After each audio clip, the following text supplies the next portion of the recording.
Welcome to Grief and Brief with Henry Forts and Castles. This is Peggy. Today we're going to reflect on what I'm going to call the calendar of grief.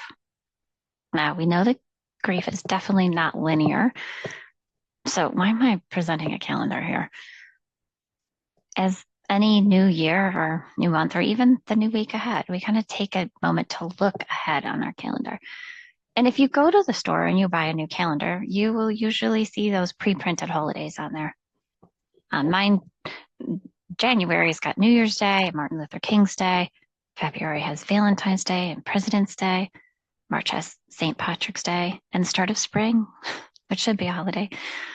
April has April Fool's Day and Easter, and May has Memorial Day, etc., throughout the rest of the year. So many of these days are noteworthy. They might be a religious celebration, or other days might be a day off of work, or a day of remembrance, such as Memorial Day, which seems to also turn into a day of picnicking. And for some in the Midwest, a start of summer, which we love. So some of these days, like Christmas, seem to shut down the community, right? The stores shut down, the majority of the restaurants shut down. And other days are less well known, maybe, or they only shut down banks and post offices like federal holidays. But each of these has their own characteristics, and they mean different things to different people. And most of us know what they are. When a child or an adult experiences the death of a loved one, you could almost make a grief calendar, right?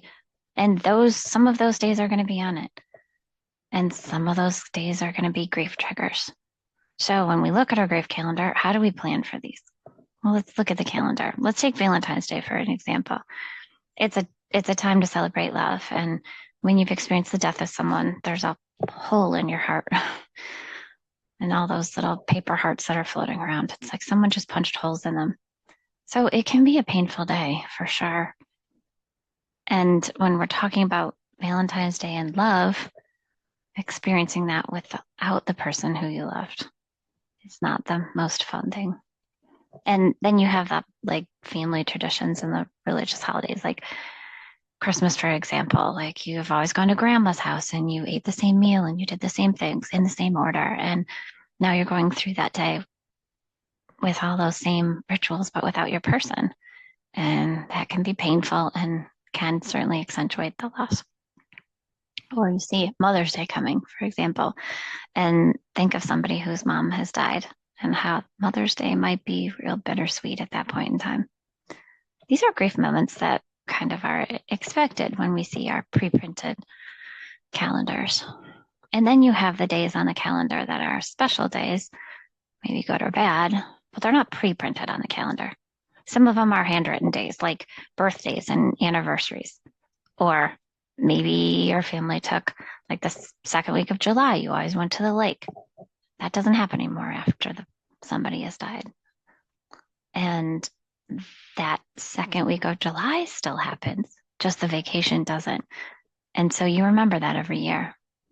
Now, that might not even be handwritten on the calendar, but it is in your heart.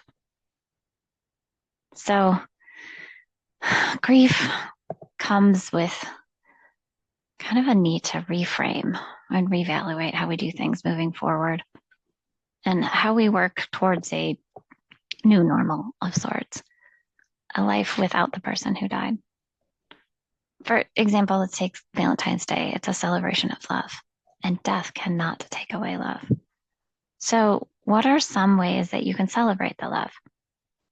First and foremost, I always believe that we should tell people how important they are to us.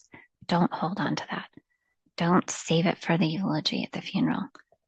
I mean, that's a great place to share it too, but also tell it to the person when they're here. So,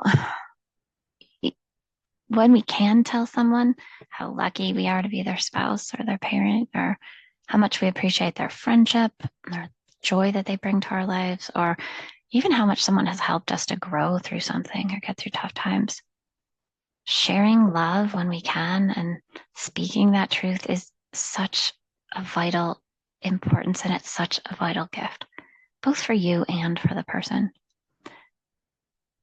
And I think it really makes the world a brighter place, like all of the time. And our world needs that. So speak your love, share your love. And what about after a person has died? So this Valentine's Day, for those are celebrating Valentine's Day without the person or a person that we love, what can we do? Let's again remember that death does not take away love, and that love is still here in our hearts as long as we live, and we can celebrate that. So maybe grab your friends or family, maybe share stories about the person who died. What do we love about them? Maybe we eat their favorite foods, the ones they loved.